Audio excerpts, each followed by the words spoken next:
pleasure of interviewing Mark Moody, owner and brewer, master brewer.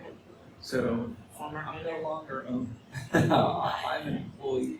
Oh, you're just an employee. Just an employee. Just an employee. I shouldn't say just. Sorry. But I am a master brewer. Yes, yes. So, former owner, master We'll say brewer, founder, Founder. yes, founder of Double Brew Brewing Company So in Harford County. we figured we'd bring them to you today because Marty brings them up on every episode.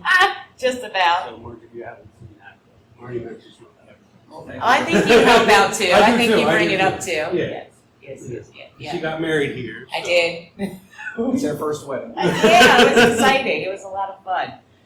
I had, speaking of which, just as a side, we were at Boston Barrel House like a couple weeks ago, and I was talking to my daughter earlier that day, and I was saying it'll be cool if we get big enough with our podcast that like if I'm going somewhere and I see somebody looking at me, like maybe they'll know me, recognize me from the podcast. So we went to Boston Barrel House. This guy comes up to me. Brian and I are sitting at the table. Are you Marnie? And I'm like, yeah. And he's like, I'm Tom. It's nice to meet you. I saw your wedding pictures and it was great and they were beautiful and I just wanted to say congratulations. And here I thought I was gonna have a funny story for Jenny about being recognized on the podcast. That was funny though. That was funny too. So that was cool. So we're gonna interview Mark and have some questions for him about his wonderful brewery. Or was your former brewery? What are you doing? So right now, brewing, a lot of production work, work the tap room every couple of weeks, and really just trying to get the place handed off to Kyle and our new owner Dan. So that's my job. Yeah, very cool, very cool. All right, so what sparked your passion for beer, and how did that impact your decision to start a brewery? It's always just a hobby, something for 20 odd years. Just brew beer at home. You know, started out the simple way with one of the Easter beer kits and made really awful beer. And then wanted to figure out how to make better beer, and it coincided with my science background. I've been a scientist for 30 years, so I was always fascinated by biology, and particularly yeast metabolism, that kind of thing. So I studied, throughout the course of the years, I studied brewing beer a lot, and then I went back to school to be a classically trained brewer. Retired from healthcare and decided to do this. That's awesome. So how much does science actually play into the brewing process? It's really everything, because there are two different levels when I think of brewing. One is just a brewer, somebody who's learned through experience, and then there are master brewers who understand their science, and they're the guys and gals who have to fix problems that may come up during the process, and we solve all of it by science. We're trying to figure out sedimentation rates via Stokes' law, or we may be running into a carbonation issue and we have to solve it with partial pressure gases. And so everything is flow dynamics, physics, chemistry, biology. What if your yeast stalled? Was it a metabolism issue? Was it an environmental issue? Was it a food issue? That kind of thing. So every problem that comes up, we really start with basic scientific tools to solve that problem and fix it and keep moving. So that's kind of where that whole master brewer part comes in. Next time you're drinking that beer, just remember that. All the science that went into that. It's a lot of stuff. There's a lot of science. So how did you determine where to start the brewery? That's a really funny story. It was super painful. I mean, it's like one of the worst things ever. Everywhere we looked in Harford County, it was either bad water, meaning it was on a well and septic, or it wasn't zoned appropriately to be able to brew beer because the current laws in Harford County said you had to be a a pub, or this isn't a pub, this is a brewery with a tap room. It just, everything we touched turned out bad. And we're like, wow, this is never going to happen. And I mean, we even said, what would it take if we just bought a farm? Because, it's easy to be a farm brewery. You just have a farm and throw some hops on it and have a little bit of a yield and use it in beer, right? Yeah. But we quickly gave up on that. And we happened to be coming through the park here, the industrial park, and we spotted this space and ended up talking to the owner of Not Just Facts, who happens to be the landlord of this building. And he was fantastic from the moment we met him. He's been part of our success. Pretty much anything we wanted to do, he just tells us to do it. He lets us do it. He worked with us on the lease. And at this point, we were like, great landlord, great location for us. It's out of the way. We really purposefully didn't want to be in a high foot traffic area like downtown. Yeah. I don't want to be able to do our own thing, and we figured people would travel to see us as a brewery. But we had to get the law changed in Harford County to be able to do business in here because it, again, wasn't zoned correctly. So we actually had the zoning changed at the county level so that if you're in an industrial or light industrial area, you can brew here. How did you convince them to Hired a very expensive attorney. So you paid for it. Did we pay for it? Yeah. But was it worth it? Oh, it was worth it. Yes. It was worth it. And several people have benefited from that legislation because it just, the county even admitted they hadn't cleaned up the code, so to speak, in a number of years, and it needed to make more sense because back in the day, everything was pub. Yeah. Yeah. Now they're breweries. So it was definitely worth it. So how were you able to sustain the brewery because it opened right before COVID? So how did that all work out? When it happened, when we got shut down, it was scary, sure. But the one good thing about it, the one thing that made us feel a little bit better about it, and I know this may be morbid, but we knew we weren't in the boat alone. Everybody was facing the same issue. So we felt like it was a level playing field, even though we had only been open, I think, less than 3 months at that point, maybe even less than 2. We felt like we were in the same boat as everybody else. So we knew we were all going to be figuring it out together. And it really wasn't as difficult, looking back, it wasn't as difficult as continuing a successful business. It was just the daily adaptation of whatever was coming on. The rules were changing every day. So you just took the attitude that whatever happens today at work is just going to be whatever happens, and we'll adapt to it. And we really bought into it in the sense that this tap room only existed from this wall to that wall. Okay. And it was kind of funny when we opened, we were at 100+% capacity day one, and we really didn't know what we were going to do. We kind of panicked. We were like, okay, this is a little bit more successful than we thought it was going to be. Which isn't such a bad thing. It's not, but we had no idea what to do. Right. Figuring out this distance. Right. But when COVID hit, it slowed everything down.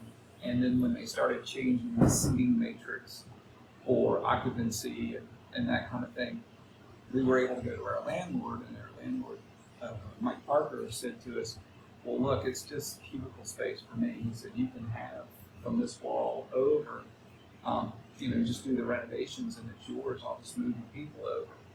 So that's how we bought into it. We expanded during the middle of COVID.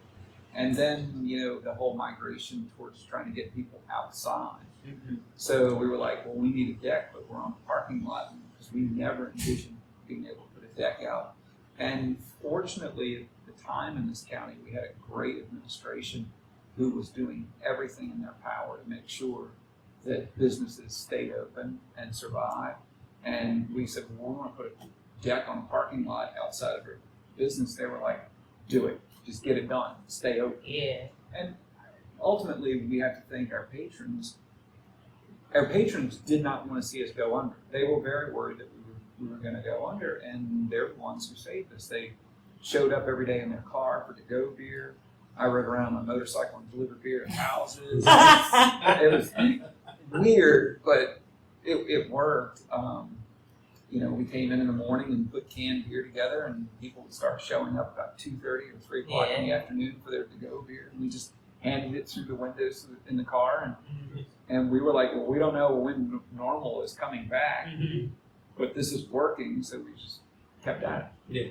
And then when people started being able to go out and return, I bet it was pretty steady and full here. It was steady and it was full. People were still struggling to adjust to masks inside, no mask inside, where they had to sit, and I think everybody just had a little bit of grace behind what needed to be done, and after a couple of years, everybody was mellowed out anyway.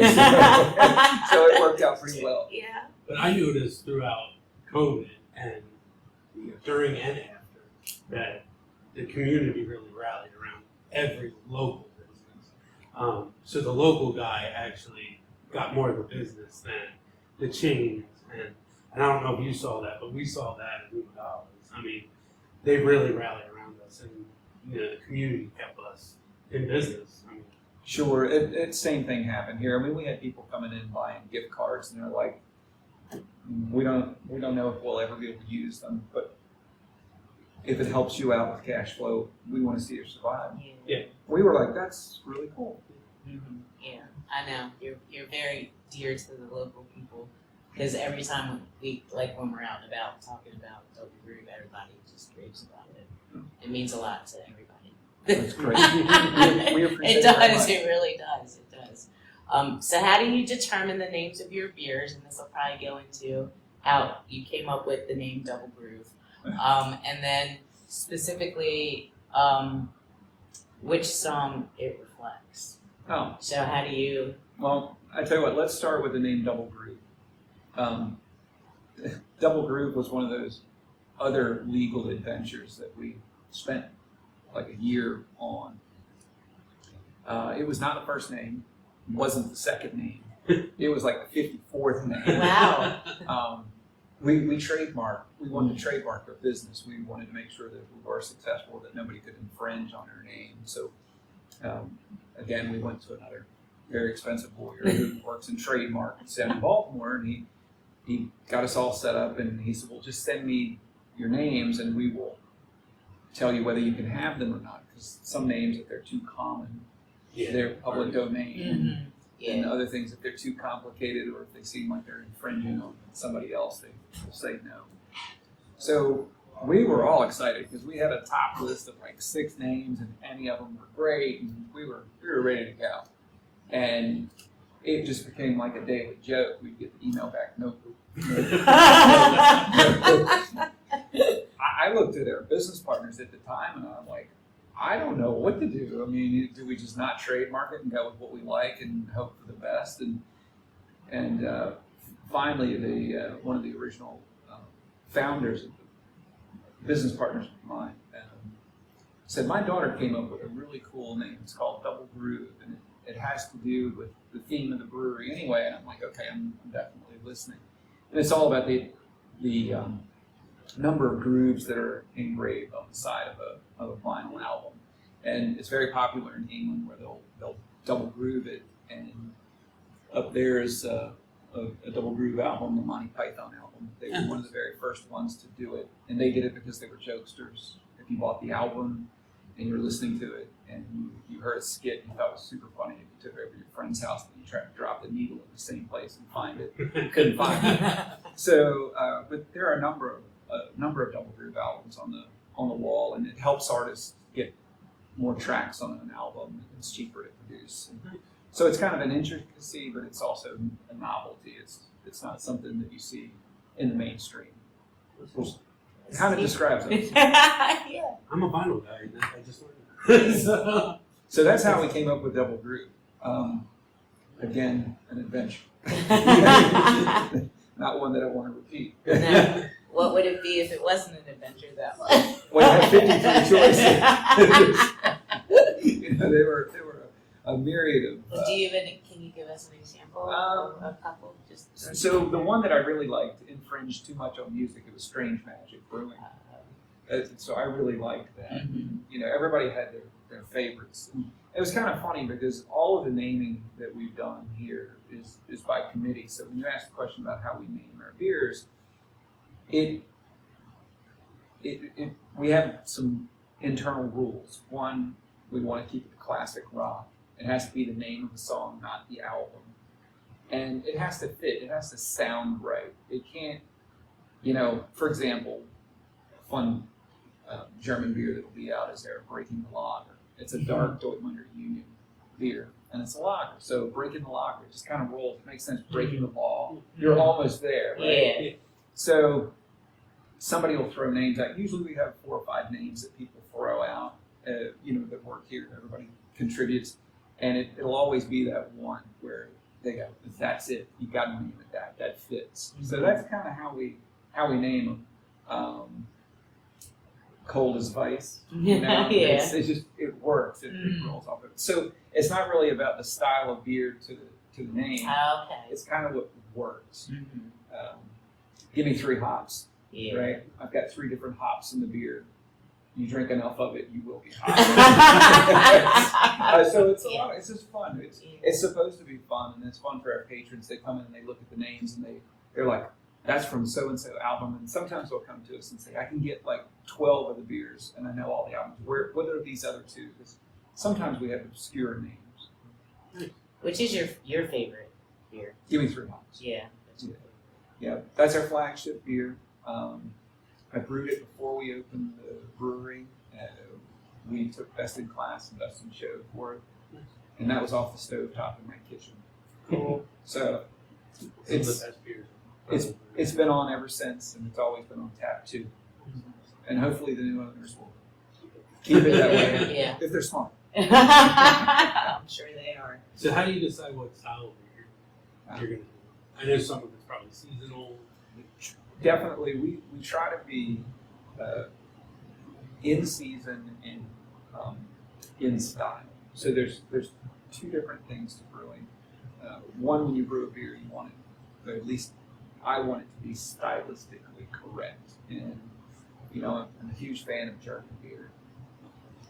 That's really what my emphasis in training was in German beers, and their styles are very specific. When you look at a Munich Helles, it needs to be light and bright and carbonated, and clean and crisp, and not too malty and not too sweet and not too hoppy, and it's got to have noble hops in it. So it's a very specific thing. So when we call a beer a style of beer, it's true to style. So first off, it has to be stylistically correct, and then secondly, we try to look at beers from around the world. I do a lot of historical beers, so we try to make sure that they're historically accurate and correct. Our Kentucky Common, it's only 1 or 2 beers that we want to go medal for, and it's a historical beer, so we try to replicate that as well. So we look for a variety of things, what we think the consumer will want, because there are some beers that we would like to brew that would appeal to like 5 people, and so we stay away from those, and we look for things that are traditional and exciting to appeal to everybody. I know that, and then lastly, my instructor in school always told me, brew what you like. Yeah. At the end of the day, brew what you like. Because you're putting the love into it. So if Exactly. you don't like it, then it's going to be work. Exactly. I do want to ask too about your posters, your prints for your beers. How do you come up with them? Who comes up with them? Oh. Do you sell them? We do sell them. We get them printed off as people purchase them if they want them. We have a guy, and he's a retired graphic artist, hippie, long hair. He's a fantastic guy, Jim.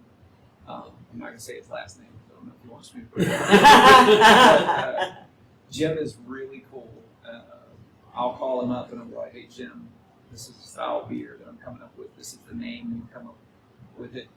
And I'll maybe give him some landmarks of kind of where I want it to be, and I'll be like, run with it. And he'll come back with ideas, and he'll be like, here you go. And sometimes it's immediate love at first sight. We're like, oh, that's really cool. You nailed it. And sometimes we're like, well, we get it, but can we do something different? One of the ones that we just did, or two that we just did, is Dr. Hayes Good and Lunatic Red Lager. With the Lunatic Red Lager, that was very interesting to me because it's after the movie Lunatic Fringe by Red Ryder. And when I told him that, his mind went in this completely different direction, but nailed it. He wanted to do the whole kind of HOW 2000 thing. So when you look at the can, it's the red eye from HOW with the can. It's or Space Odyssey, Space Odyssey 2000. And when everybody saw it, they were like, "Oh, it couldn't be more perfect." Because he'll get the lettering for the error right. It's a lot of fun. And Dr. Hayesgood, I told him I had it. I wanted it to be like a Batman motif with Two-Face on it, and again, he just nails it. So that's how we do it. No, cool. And we give him free reign. We want him to feel like he's part of all this, and he's done a really good job at keeping their brand very tight with their labeling. So it's not just random. One day, rainbows and kaleidoscopes, and the next day, newsprint or something. Does he come in? Oh yeah, he comes in. I'll see if I can pick him out. Long hair. It'll be my hunt. It'll be my scavenger hunt. Scavenger hunt for people. So how long does the process of making a beer take? Varies. Typically, you're going to be about 14 days on an ale. Sometimes 21 days, like on an IPA. When you start moving over the lagers, you're talking anywhere from 6 weeks to 90 days, depending on what I'm making. So, like Oktoberfest, I have a couple of beers that I make purely traditional, and they lager in the tanks for 90 days. And they just take up a lot of time and space and money, but they're well worth it. Yeah. We only make them once a year, even though they're very highly rated, and it's too time consuming to do that. So how long does it take you to come up with the recipe and all that? Leading into it? It really depends. I'm a big fan of history, so I like to research beers and make sure that whatever I'm producing is accurate. We have some beers that are really good sellers that are styles that are produced elsewhere in the county. But I think the difference is the research that I put into the historical aspects of the style and making sure that I'm mimicking what was done in other countries at other periods of time. We do, and it's not up this year, I'm kind of disappointed about it, we do a Berliner, a traditional Berliner Weiss, which is a German sour. And it was dubbed Champagne of the North when Napoleon occupied Berlin. And that took me a while. So that was just a big piece of paper sitting next to my nightstand every night. I'd make notes, do a little bit more research and make notes, and then try to figure out how to do what was being done when Napoleon was around. So That's cool. That's neat. You kind of touched on all of this, but specifically, if you had to put, like in a sentence or a couple sentences, what is your brewing philosophy or approach, and what makes your beer unique? So first off, I would say simple. I see a lot of beer being made that is just overtly complex. Beer came from very simple recipes, so I say keep it simple. But for me, because I'm a scientist, it has to be technically correct. We spend a lot of time on technicalities here, probably to the dismay of Dan and Kyle. But they get it. They get why. So we track every metric. So keep the recipe simple, but keep your what you're doing technically correct, and make sure that it fits within the accepted style.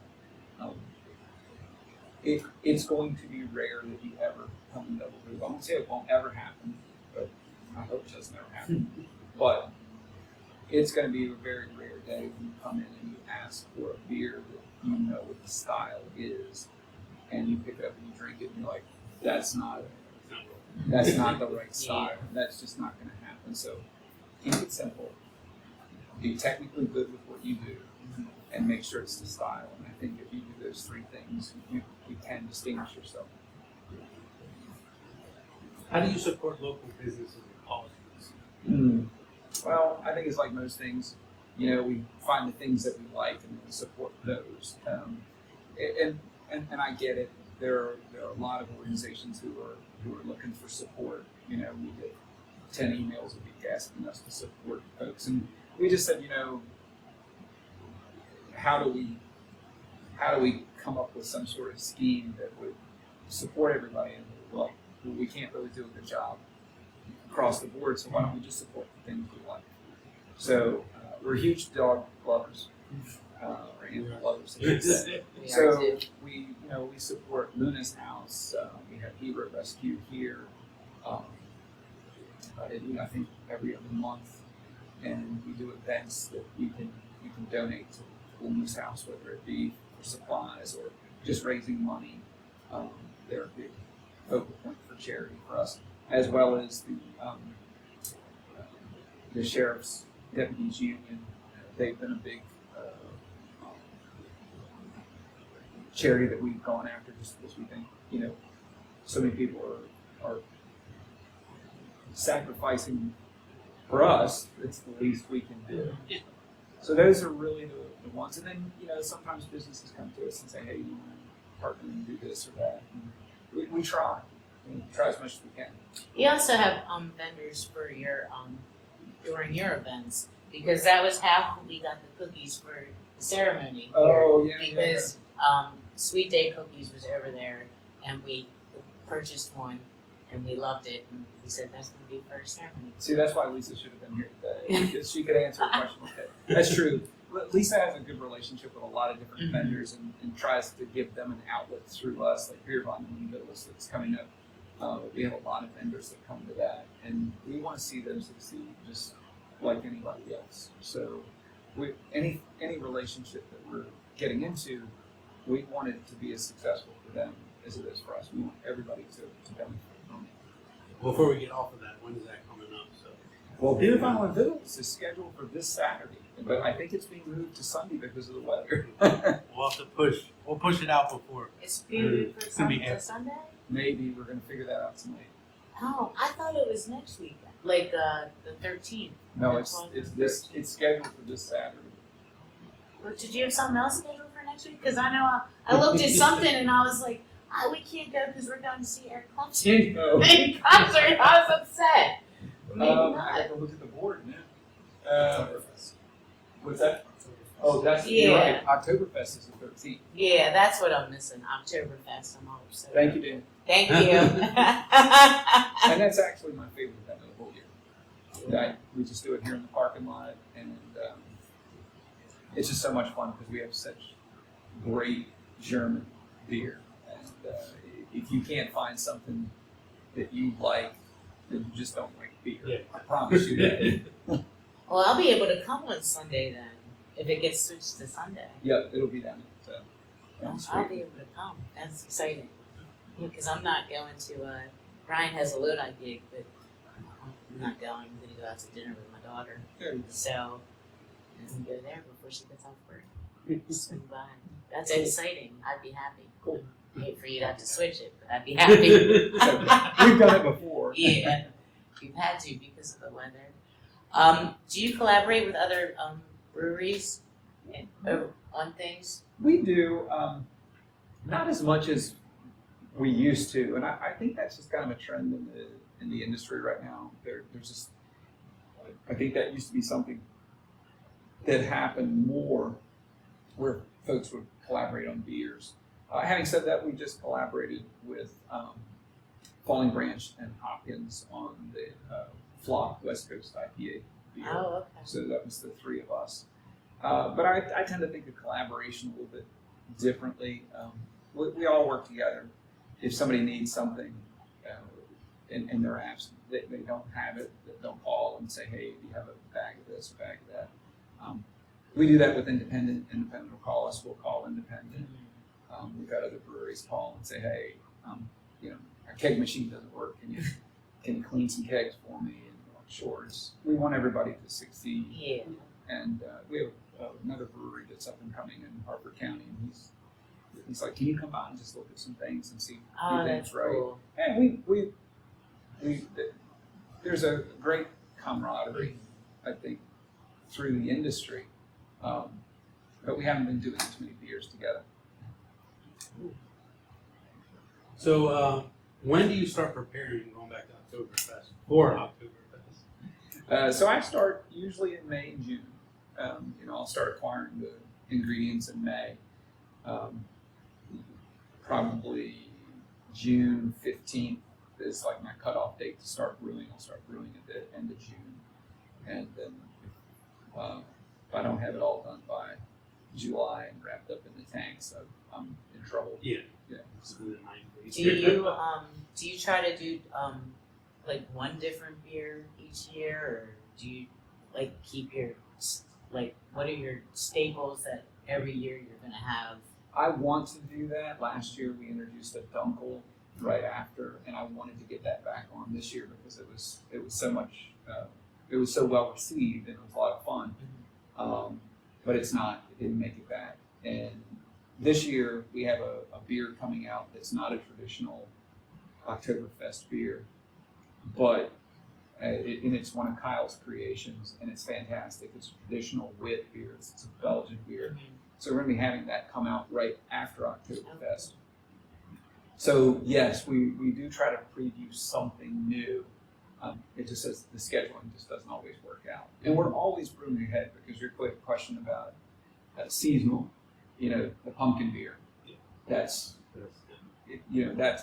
that we're doing for October 1. And then once all of this wraps up, we're going to try to figure out what we're doing for the winter. Like we're going to get our Christmas winter warmer ready for December. So we're always about 3 to 4 months ahead in brewing for what we're anticipating to come along. Some places like that. Some places just brew a bunch of IPAs and hazies, and they just do whatever they want. They don't, they're not a seasonal beer place, but we like it to be seasonal. I think it makes it fun for folks. How has your brewery's Oktoberfest celebration evolved over the years? I don't really think it has evolved. I think I just was so excited about being able to do the first one that I just came out of the gate running. I put everything into it, trying to produce a lot of great German beer. Lisa was able to secure Prost. I don't know if you knew Rick. That's German restaurant. Rick Barusco, the owner of Prost, he was fantastic. He really didn't go to any of the breweries. And we said, well, how about you just come to us for Oktoberfest? And so that became the tradition, was to have Prost here for Oktoberfest. And he did it in the rain, in the wind. He didn't care. He loved their beer. And he was like, this reminds me of being in Germany. And I'm like, okay. So I don't really feel like we've evolved it all that much. And I'm not really looking to evolve it because it really is what it's supposed to be. It's a day, week, couple of weeks for people to just come in and gather, have a good time over traditional German beer, get some German food, and just relax. That's really what it's all about. It's not about building up to some big entertainment venue at that point. It's just about trying to maintain a nice, cool place to hang out and drink great beer. That's awesome. So do you carry Oktoberfest activities into September or into October? I know some places do, some places don't. We carry the beer through that. Okay. Really, just kind of the celebration of it is just that weekend. You'll see a lot of steins and a lot of people in lederhosen, that kind of thing. So it's a lot of fun. truly is, because it's all about for me, it's all about the beer. That's what it's always been about. It's always been about the beer and trying to do the best that we can with it. So that's why I get excited about it. And I'm not trying to diminish Cheap Jam or Beer Bomb and Biddles, but they're an event, and the beer is there to support it. This is the beer is here, and everything else is to support the beer. Yeah. That's why I love it.